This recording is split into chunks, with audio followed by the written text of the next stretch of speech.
साथियों नमस्कार। आइए आज हम जानते हैं कि शूद्र वर्ण की समस्या क्या है। प्रत्येक मनुष्य को ज्ञात है कि शूद्र वर्ण आर्यों का चौथा वर्ण है, किंतु यह जानने की चेष्टा बहुत कम ने की है कि शूद्र कौन है और इसे चौथे वर्ण की उत्पत्ति कैसे हुई। निसंदेह यह जानना परम आवश्यक है कि शूद्र वर्ण का स्थान समाज में चौथा कैसे हो गया। यह समाज का विकास परंपरा से हुआ अथवा समाज में विप्लव से हुआ। यह जानने के लिए शूद्र कैसे हुए और चौथा वर्ण कैसे बना, वर्ण व्यवस्था का प्रारंभ जानना आवश्यक है। वर्ण व्यवस्था की उत्पत्ति का ज्ञान ऋग वेद के 10वें मंडल के 19वें मंत्र से प्रारंभ होता है। ये पुरुष सूक्त के मंत्र हैं। पहला जो है वो है कि पुरुष के सहस्र सिर, सहस्र बाहु तथा सहस्र पैर हैं। संपूर्ण ब्रह्मांड को उसने 10 अंगुली में ग्रहण किया है। आगे दूसरा में कह रहे हैं कि पुरुष ही ब्रह्मांड है, जो हो गया और जो आगे होने वाला है वह अमृतत्व है, क्योंकि वह भोजन से बढ़ता है। आगे तीसरा जो है वो इस प्रकार है। इसका महत्व ऐसा है कि पुरुष इनसे भी महान है। संपूर्ण ब्रह्मांड उसका एक चतुर्थांश है और 3/4 आकाश में अमर है। आगे चौथा में जो वर्णन किया गया है वो इस प्रकार है। 3/4 से पुरुष ऊपर बढ़ा और 1/4 यहीं रहा। तब उसने प्रत्येक वस्तु को, जो खाद्य अथवा अखाद्य है, सभी का आच्छादित कर लिया। इसी तरह से 5वां में वर्णन किया गया है कि उससे विरज पैदा हुआ और विरज से पुरुष जब पैदा हुए तब वह संपूर्ण पृथ्वी पर आगे और पीछे फैल गए। अब छठा पॉइंट में ये बताया गया है कि जब देवताओं ने पुरुष के हेतु यह यज्ञ किया तब बसंत का घृत बना, ग्रीष्म की लकड़ी और पतझड़ की आहुति बनी। इसी प्रकार से 7वां जो पॉइंट है वो उसमें है कि पुरुष के यज्ञ ने दुर्वा पर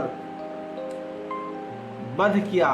देवताओं ने, साधुओं ने और ऋषियों ने उनसे यज्ञ किया। इसी प्रकार से 8वां पॉइंट बनाया गया है कि उस यज्ञ से दही और घी बना और उससे सब जंगली और पालतू जीव बने। इस प्रकार से 9वां जो है वो उस यज्ञ से रिंग और शाम से ऋचाएं और यजुर्वेद से मंत्र उत्पन्न हुए।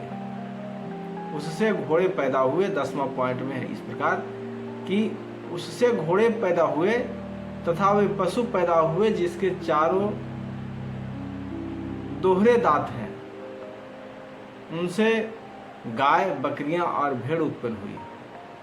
इसी प्रकार से 11वां जो पॉइंट है वो जब देवताओं ने पुरुष को विभाजित किया तो उसने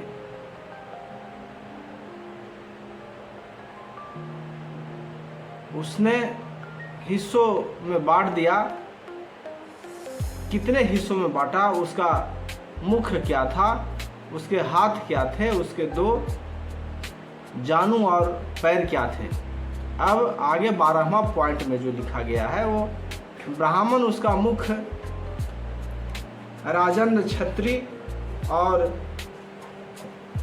राजन और छत्री उसके बाहु, वैश्य उसके जानू थे और शूद्र उसके पांव से उत्पन्न हुए। इसी प्रकार से 13वां पॉइंट जो बनाया गया है कि चंद्र मन से उत्पन्न हुआ, सूर्य नेत्र से, इंद्र और अग्नि मुख से और वायु श्वास से उत्पन्न हुआ। ये पुरुष का मंत्र है जो बाबा साहब ने लिख रहे हैं। वो शूद्रों की खोज तो उसमें 14 जो पॉइंट दिया गया है कि 14वां जो पॉइंट है वो इस प्रकार है कि उसकी नाभि से वायु निकला, उसके नाभि से वायु निकला, मस्तिष्क से आकाश, पाँव से पृथ्वी बनी, कानों से चारों दिशाएं बनी, इस प्रकार सारा ब्रह्मांड बना। ये ब्राह्मणी धर्म ग्रंथों में जो वर्णन किया गया है ऋग्वेद में, वो उसका वर्णन बाबा साहब कर रहे हैं और बता रहे हैं। जो 15वां पॉइंट बनाया गया है वो उसमें लिख रहे हैं कि जब देवों ने पुरुष का वध किया तब 7 लड़कियां थी और 3 बार 7 लड़कियां लगाई गई। सॉरी, क्षमा करेंगे। जब देवों से पुरुष का वध किया तब 7 लकड़ियां थी और 3 बार 7 लकड़ियां लगाई गई। अब 16 जो पॉइंट है वो उसमें इस प्रकार है कि इस प्रकार वेदों ने यज्ञ किया, यह प्रथम संस्कार था। इस महान शक्तियों ने देवों और साध्यों के लिए आकाश रचा। पुरुष सूक्त में विश्व उत्पत्ति का विवरण है। प्रायः प्रत्येक सभ्य जाति में किसी न किसी प्रकार का विश्वोत्पत्ति वर्ण पाया जाता है। मिस्र देश का विश्वोत्पत्ति वर्ण पुरुष सूक्त के समान है। जैसे कुम्हार चाक पर मिट्टी का वर्णन करता है, बर्तन बनाता है, उसी प्रकार मिस्र के देवता खुनम्र ने विश्व की रचना की। उसी ने पृथ्वी, आकाश, पाताल, जल, पर्वत आदि को बनाया और मनुष्यों, चिड़ियों, पशुओं एवं कीड़ों को बनाया। उनको नर और मादा के रूप में विभाजित किया। ईसाइयों की धर्म पुस्तक बाइबिल के पहले अध्याय में भी उत्पत्ति के संबंध में इसी प्रकार की विश्व रचना का वर्णन किया गया है। तो ये जो धार्मिक ग्रंथ बता रहे हैं उनके अनुसार से बाबा साहब ने सभी का विश्लेषण करते हुए ये बताए हैं और आगे कह रहे हैं कि पुरुष सूक्त के केवल विश्वोत्पत्ति का ही वर्णन नहीं है बल्कि उसके मंत्र 11 और 12 में कुछ विशेषताएं भी हैं। अब विशेषताएं जो प्रत्यक्ष है तो ये मंत्र यही बताते हैं कि ईश्वर ने ब्राह्मण, क्षत्रिय, वैश्य और शूद्र को अपने शरीर से बनाया है। अब आगे इसमें है कि केवल इतने से तो कोई हर्ज मालूम नहीं होता, परंतु समाज ने इसका अर्थ और ही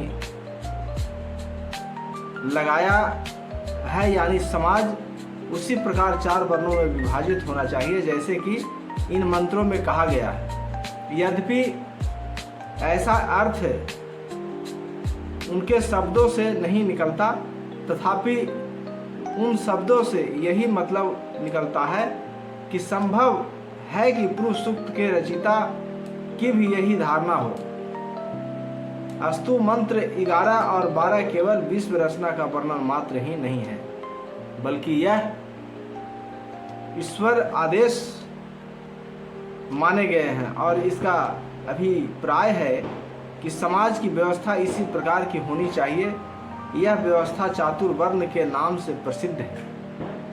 अब आगे यह एक ईश्वरीय आदेश माना गया है, इसलिए यही समाज के लिए आदर्श बन गया और भारतीय आर्यों का आरंभिक समाज इसी साँचे में ढल गया। अब जो समाज व्यवस्था पुरुष सूक्त के कारण बन गई, उसके खिलाफ सिवाय महात्मा बुद्ध के किसी ने भी आवाज नहीं उठाई। बुद्ध को भी सफलता नहीं प्राप्त हुई, क्योंकि बुद्ध धर्म के समय में तथा उनके साहस के पश्चात बहुत से हिंदू शास्त्रकारों ने पुरुष सूक्त को केवल प्रचार ही नहीं किया अपितु उसका विस्तार भी किया। उदाहरणतः आपस्तंभ धर्म सूत्र तथा वशिष्ठ धर्म सूत्र को देख सकते हैं।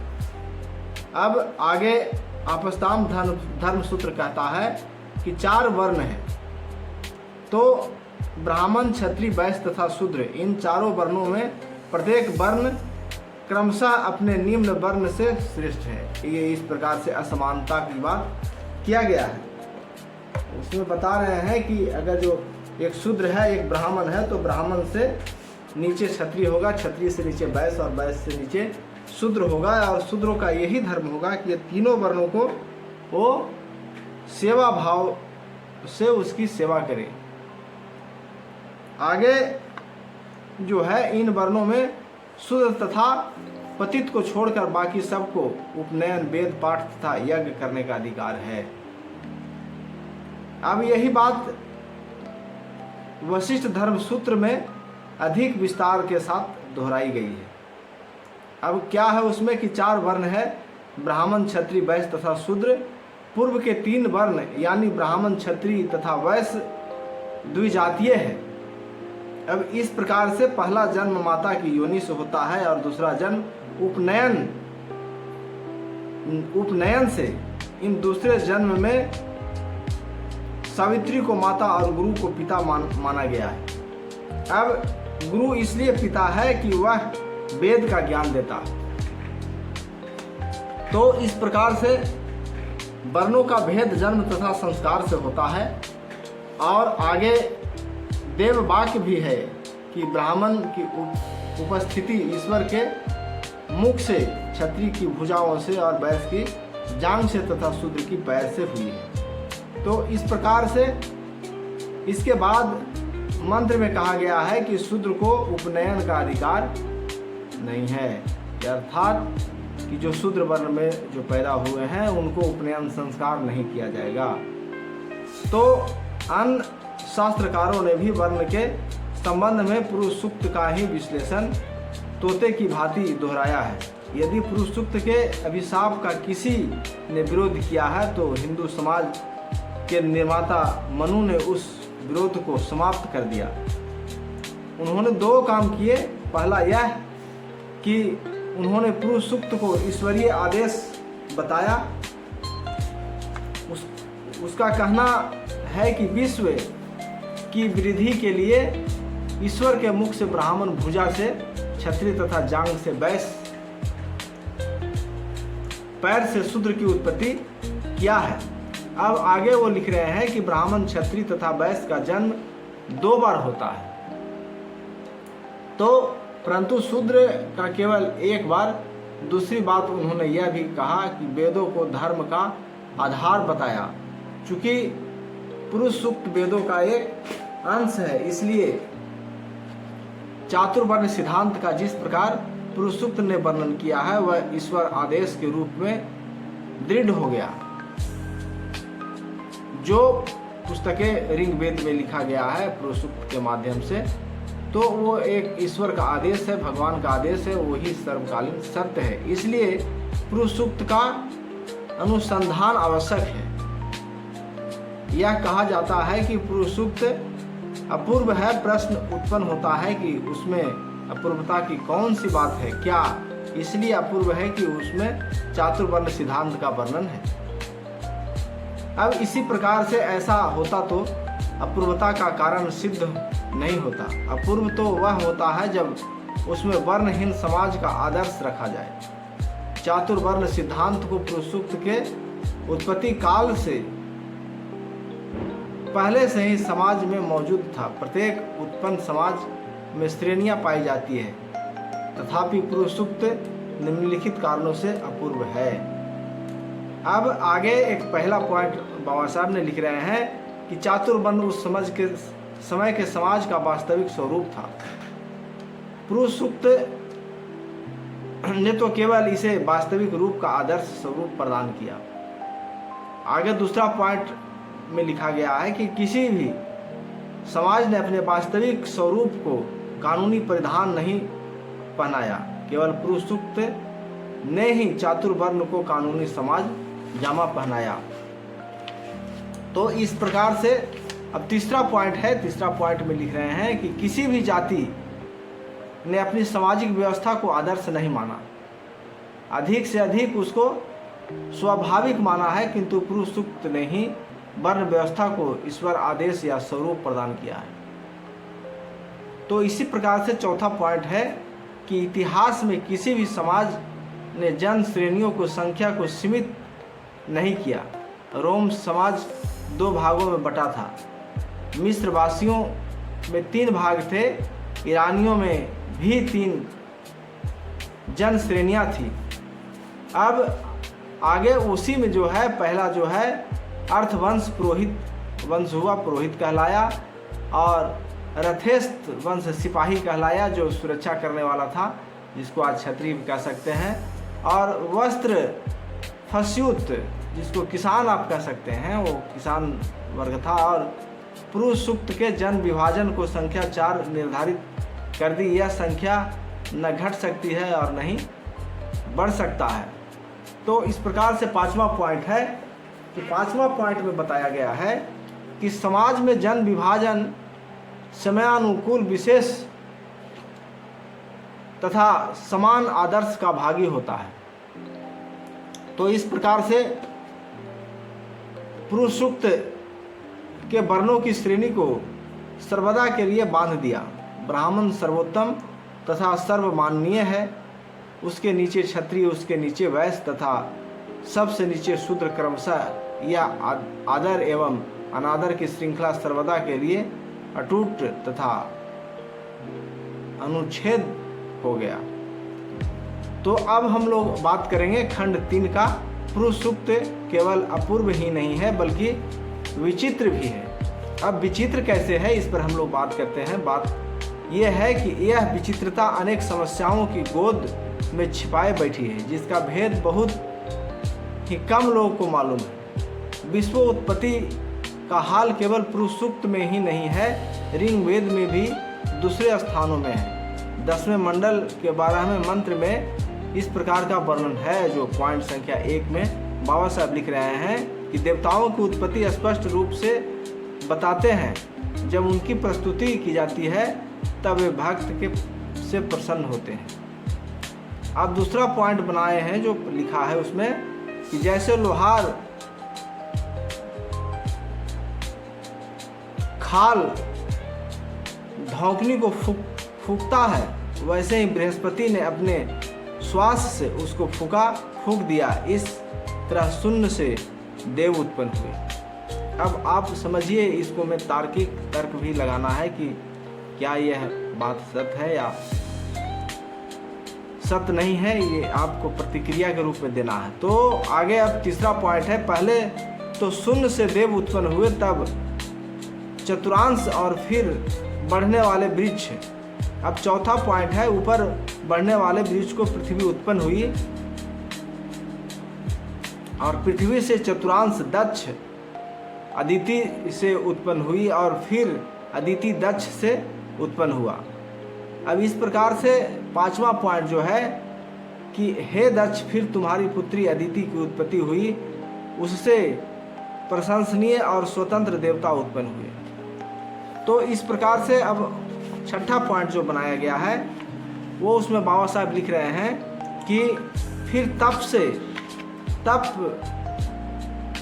तम में से एक शक्ति निकली, जैसे तम नाच रहा था। तो 7वां पॉइंट, फिर देवों ने विश्व को तेज से भर दिया। चूंकि पृथ्वी बादल से आच्छादित थी, समुद्र से सूर्य की उत्पत्ति हुई। ये जो है वेद का रचनाएं हैं, वेद में इस प्रकार से लिखा गया है। तो अदिति ने शरीर से 8 पुत्र उत्पन्न हुए। उसने 7 को देवों को समर्पित कर दिया और मार्तंड को ऊंचे पर स्थापित कर दिया। मार्तंड की उत्पत्ति मनुष्य में जन्म तथा मृत्यु के लिए हुई थी। अब आगे विश्व उत्पत्ति के इन 2 प्रकार के वर्णनों में बहुत अंतर है। पुरुष सूक्त के अनुसार विश्व उत्पत्ति से हुई और उपयुक्त वर्णन के अनुसार विश्व की उत्पत्ति शून्य से हुई है। किसी भी धर्म में समाज की जन श्रेणियों का वर्णन नहीं है। यहूदियों में भी जन श्रेणियाँ थी, परंतु बाइबिल की उत्पत्ति नामक पुस्तक के पहले अध्याय में विश्व उत्पत्ति का वर्णन है, जन श्रेणी का वर्णन नहीं है। पुरुष सूक्त के जन श्रेणियों का वर्णन ही मुख्य उद्देश्य क्यों बनाया गया, यह एक विचारणीय बात है। अब आगे बाबा साहब लिख रहे हैं कि ऋग्वेद के अन्य स्थानों पर मनुष्य का जो है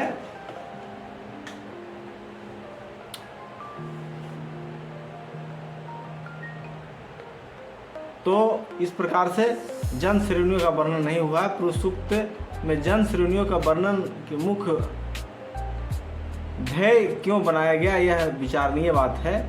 लेकिन ऋग्वेद के अन्य स्थानों पर मनुष्य का जन्म निम्न प्रकार से बताया गया है। अब एक मंत्र के अनुसार ही उत्पत्ति अग्नि द्वारा बताई गई है, मनुष्य श्रेणियों का कोई जिक्र नहीं है। फिर पुरुष सूक्त में ऐसा जिक्र क्यों किया गया? अब समझने की बात है कि पुरुष सूक्त का विरोध ऋग्वेद की अन्य ऋचाओं से भी सिद्ध है। निम्नलिखित मंत्रों में मनुष्य की उत्पत्ति इस प्रकार बताई गई है। ऋग्वेद का एक श्लोक संख्या 96 का दो प्रथम निविड़ से तथा आयु के ज्ञान से अग्नि ने मनुष्य उत्पन्न किया, अपने प्रकाश से पृथ्वी और समुद्र की सृजन किया। इस प्रकार से देवताओं ने अग्नि को धन का दाता बताया। यद्यपि ऋग्वेद के समय में आर्यों में भिन्न भिन्न समाज बन चुके थे, इसलिए तथापि इस मंत्र से भिन्न भिन्न वर्णों का भी वर्णन नहीं है, केवल मनुष्य मात्र का जिक्र है। अब पुरुष सूक्त में विशेष रूप से वर्णों की उत्पत्ति क्यों नहीं बताई गई? पुरुष सूक्त का ऋग्वेद से एक और विशेष विरोध है।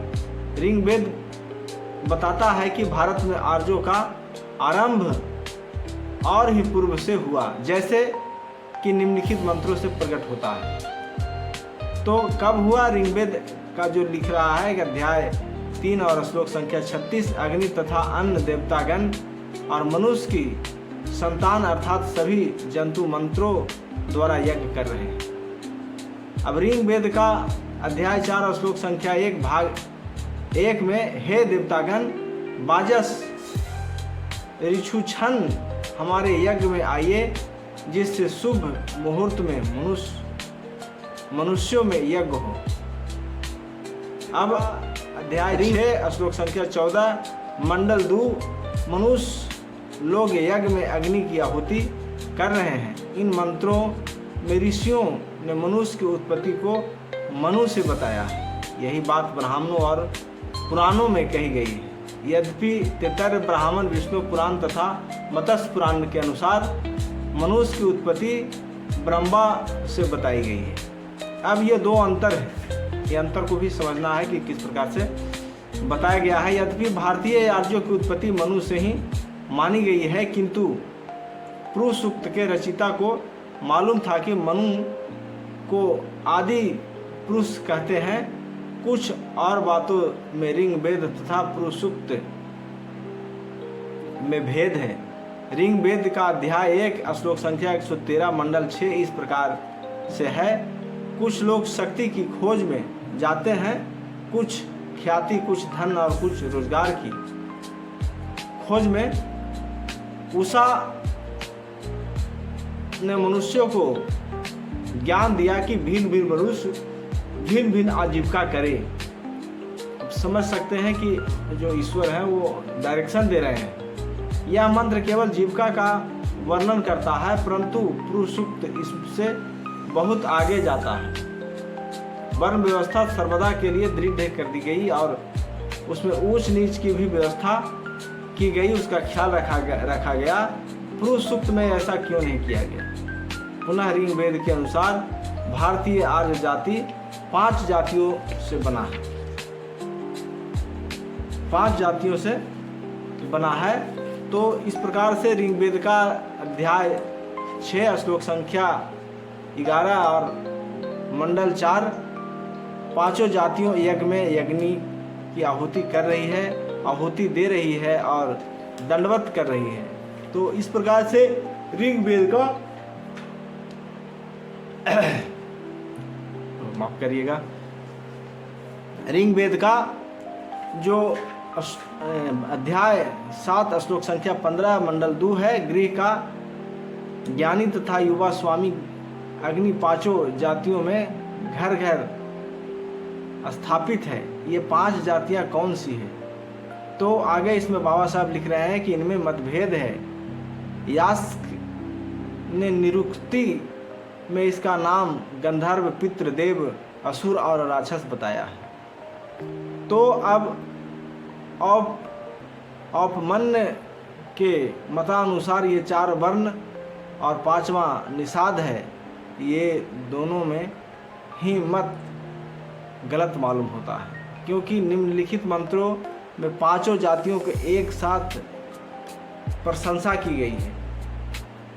अब इस प्रकार से ऋग्वेद का अध्याय 2 श्लोक संख्या 2:10 में कहा गया है कि हमारा तेज 5 जातियों में चमकते जैसे स्वर्ग चमकता है।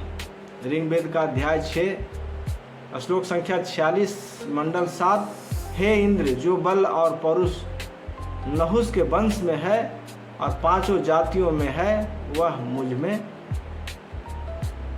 मुझे भी मिले। इस प्रकार से यदि इन 5 जातियों में शूद्र शामिल होते तो इस प्रकार इनकी प्रशंसा एक साथ न की जाती। पुनः इन मंत्रों का वर्णन शब्द का प्रयोग नहीं किया गया है, जन शब्द का प्रयोग नहीं किया गया है। ये 5 जातियां 4 वर्ण और निषाद नहीं है, जैसे कि निम्नलिखित मंत्र से प्रकट होता है। अब आगे ऋग्वेद का अध्याय 1 श्लोक संख्या 108 मंडल 8, हे इंद्र, हे अग्नि, आपका निवास सर्वदा यदु, तुवर्सु, दुहु, अनु और पुरुष में रहता है। यहाँ पधारिए और सोम रस का पान कीजिए। ये आपको समझ सकते हैं कि सोम रस जो होता था वो वृक्षों का रस होता था, तो वो नशीला पदार्थ होता था वो सोम रस। यदि इन 5 जातियों में शूद्र शामिल होते तो इसका इस प्रकार प्रशंसा एक साथ नहीं की जाती। तो इस प्रकार से बाबा साहब लिख रहे हैं कि इन 5 जातियों को मिलाकर भारतीय आर्य जाति बनी थी, क्योंकि अथर्ववेद का अध्याय 3 श्लोक संख्या 24 मंडल 2 में लिखा गया है कि ये 5 देश, ये 5 जातियां मनु से उत्पन्न हुई है। पुरुष सूक्त में जाति एकता के बदले जातीय विभाजन पर क्यों जोर दिया गया? पुरुष सूक्त का ऋग्वेद से मेल करने पर ये समस्याएं जाहिर होती है कि सामाजिक दृष्टि से और भी अनेक समस्याएं सामने आ खड़ी होती है। तो अब हम बात करेंगे कि आदर्श की धारणा अच्छी और आवश्यक है।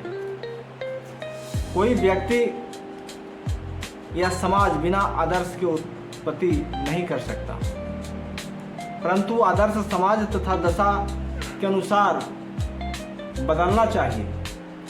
यह परिवर्तन तब संभव है जब संस्थाएं धर्म की आड़ में न पनपे। पुरुष सूक्त ने चातुर्वर्ण को धार्मिक शासन तथा ईश्वरीय आदेश का स्थान दे दिया।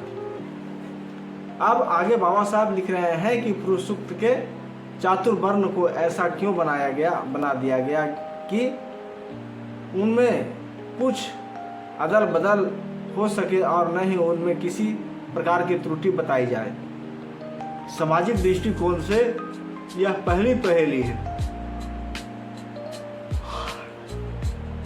पहेली है। तो चातुर्वर्ण की संस्था में पुरुष सूक्त ने दोहरा खेल खेला है। वास्तविक स्थिति को आदर्श के रूप में ढाल दिया है और आदर्श को वास्तविक बना दिया गया है, यानी आदर्श और वास्तविक में भेद ही नहीं रखा गया। यह राजनीतिक चाल और धोखा नहीं तो और क्या है। अब बाबा साहब लिख रहे हैं कि केवल स्वार्थ सिद्धि के लिए वास्तविकता को आदर्श का रूप दिया गया है। पुरुष सूक्त ने वर्ण व्यवस्था को ईश्वर आदेश कहकर बहुत अनर्थ किया, क्योंकि ऐसी वर्ण व्यवस्था में किसी प्रकार का परिवर्तन नहीं हो सकता है और न ही कोई उन्नति हो सकती है। तो इसमें सर्वदा के लिए एक जाति का लाभ और दूसरे जातियों के साथ अन्याय स्थापित कर दिया गया है। ऐसा क्यों हुआ, यह दूसरा पहेली है। अब तीसरी पहेली यह है कि जो सबसे बड़ी है वह है सामाजिक पहेली, अर्थात पूर्व सूक्त के रचिता ने भिन्न वर्णों की उत्पत्ति ईश्वर के भिन्न भिन्न अंगों से कहकर सर्वथा सिद्ध किया है कि इत्तेफाक से अंग का गुण स्वाभाविक उत्पादित वर्णों के गुण से मिलता है, परंतु साथ ही साथ क्रमशः समाज का क्रम भी घटता गया है। मुख शरीर का सर्वोच्च अंग है, अतएव ब्राह्मण जो मुख से उत्पन्न हुए हैं वह सबसे अधिक संपन्न और समान या आदर्श का अधिकारी है। उनके सर्वोत्तम काम पठन पाठन का दिया गया। मुख से कम समान भुजा का रखा गया है, अतएव क्षत्रिय का समान ब्राह्मण से कम है और उसका काम युद्ध करना भी पठन पाठन से ऊपर उठकर है। वैश्य जंघा से बनाया गया है, भुजा से कम समान जंघा का है, अतएव वैश्य का आदर का समान ब्राह्मण तथा क्षत्रिय दोनों से कम है और काम भी उसे धनोपार्जन का दिया गया जो युद्ध कला से उतर कर है। पैर शरीर का सबसे नीचा अंग है, चूंकि शूद्र का जन इंद्रियां के पैर से हुई है, अतएव उसका समान सबसे कम है और काम भी सेवा वृत्ति का सबसे अधम है। पुरुष सूक्त के शरीर का उदाहरण क्यों लिया, कोई दूसरा उदाहरण क्यों नहीं दिया गया? इसलिए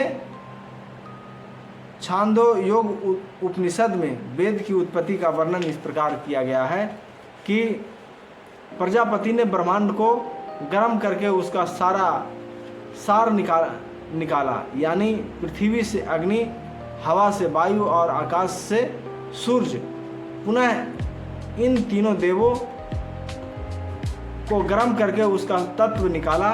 अग्नि से ऋग्वेद की ऋचाएँ, वायु से यजुर्वेद की ऋचाएँ तथा सूर्य से सामवेद की ऋचाएँ निकली। इन तीनों का तत्व फिर निकाला तो ऋस्क से भू, यजु से भुवः तथा साम से स्व शब्द निकले। तो अब ये बाबा साहब इस प्रकार से लिख रहे हैं, तो जैसे वेदों की उत्पत्ति देवताओं से है, पुरुष सूक्त ने ऐसा ही उदाहरण क्यों नहीं लिया? वर्णों की उत्पत्ति देवताओं से होती तो सभी वर्णों का समान रहता। तो विष्णु पुराण में वेदों की उत्पत्ति ऐसी कही गई है। ब्राह्मणों के मुख से ऋषि की ऋचाएँ त्रिविशी सम रथायतन यथा यज्ञ निकले। दक्षिण मुख से यजु को ऋचाएँ त्रिष्टुम छंद पंच शब्द शतोम बृहद सम तथा युक्त निकले। पश्चिम मुख से शाम की ऋचाएँ जगती छंद सप्तम दशा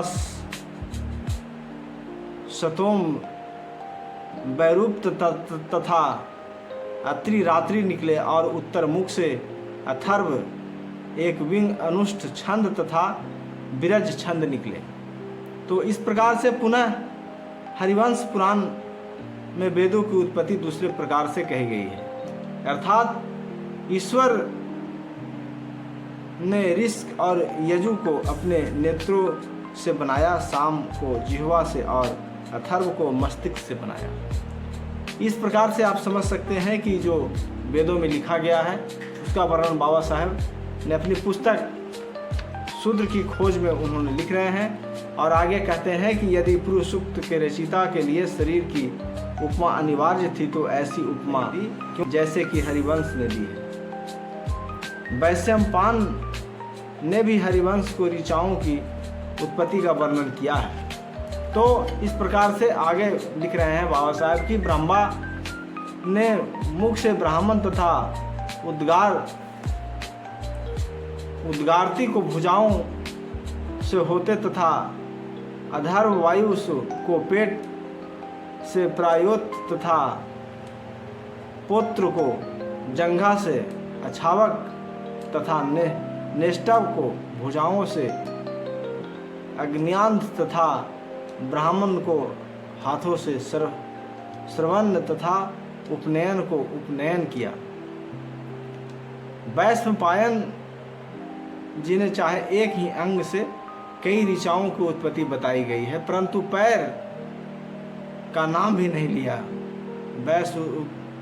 वैशंपायन तथा पुरुष सूक्त की उपमा में जितना अंतर है शूद्र की उत्पत्ति पैरों से केवल भेदभाव से कही गई है परंतु इस द्वेष का कारण क्या है ये भी समझना बहुत जरूरी है। खंड 4 है पुरुष सूक्त की उलझनों का महत्व तब समझ में आता है जब यह देखा जाए कि बाद में क्या हुआ। अब पहली यह कि शूद्र के नीचे भी एक 5वां वर्ण बना और दूसरी यह कि शूद्र अन्य वर्णों से भिन्न हो गए। बाद में इन भिन्नताओं में के संकेत के लिए भिन्न भिन्न शब्द निकले जैसे स्वर्ण और अवर्ण, द्विज और अद्विज, त्रैवर्णिक आदि। विद्वानों ने इन शब्दों की पहली को पूर्णता नहीं समझा। इसके 2 कारण हैं। पहला कारण यह है कि उन लोगों ने इन शब्दों को केवल शब्द ही मान लिया, यह नहीं समझ सका कि ये शब्द अधिकारियों के सूचक हैं, अधिकारों के सूचक हैं। और दूसरा, उन लोगों ने यह भी जानने की चेष्टा नहीं की कि इन शब्दों में जो वर्ण भेद बताया गया है वह न्याय संगत भी है अथवा नहीं। अब इन शब्दों पर ध्यान दीजिए। वर्ण का अर्थ है चारों वर्णों में से किसी एक का होना। अवर्ण का अर्थात है कि चारों वर्णों से परे होना। ब्राह्मण, क्षत्रिय, वैश्य तथा शूद्र स्वर्ण है और अछूत तथा अति शूद्र अवर्ण है। द्विज तथा अद्विज भी भिन्न है। द्विज माने जिनके 2 जन्म हुए हों। दूसरा जन्म उपनयन से होता है अर्थात जो जनेऊ धारण करने के अधिकार हैं वे द्विज हैं और जिनको जनेऊ धारण करने का अधिकार नहीं है वे अद्विज हैं। इस प्रकार से ब्राह्मण, क्षत्रिय तथा वैश्य द्विज है तथा द्विज तथा अद्विज अद्वितीय है, परंतु अद्विज का अर्थ केवल शूद्र है। सामूल्य यह होता है कि यह शब्द 5वां वर्ण अति शूद्र के बनने से पहले बना था। शूद्र स्वर्णी क्यों है और अति शूद्र क्यों नहीं है तथा शूद्र त्रैवर्णी क्यों नहीं है। वास्तविक में शूद्रों की पहली से बड़ी कोई भी समस्या नहीं हो सकती है। इन समस्याओं का अनुसंधान सर्वदा योग्य है। शूद्र कैसे हुए और चौथा वर्ण क्यों बना, तो ये संदर्भ आप देख सकते हैं जो बाबा साहब ने इसमें बताए हैं। तो उम्मीद करते हैं कि आपको ये जो शूद्र की समस्या जो है, शूद्र की खोज जो है और शूद्र वर्ण की समस्या पर जो हमने बात किया वो उम्मीद है कि आपको अच्छा लगा होगा और लगेगा।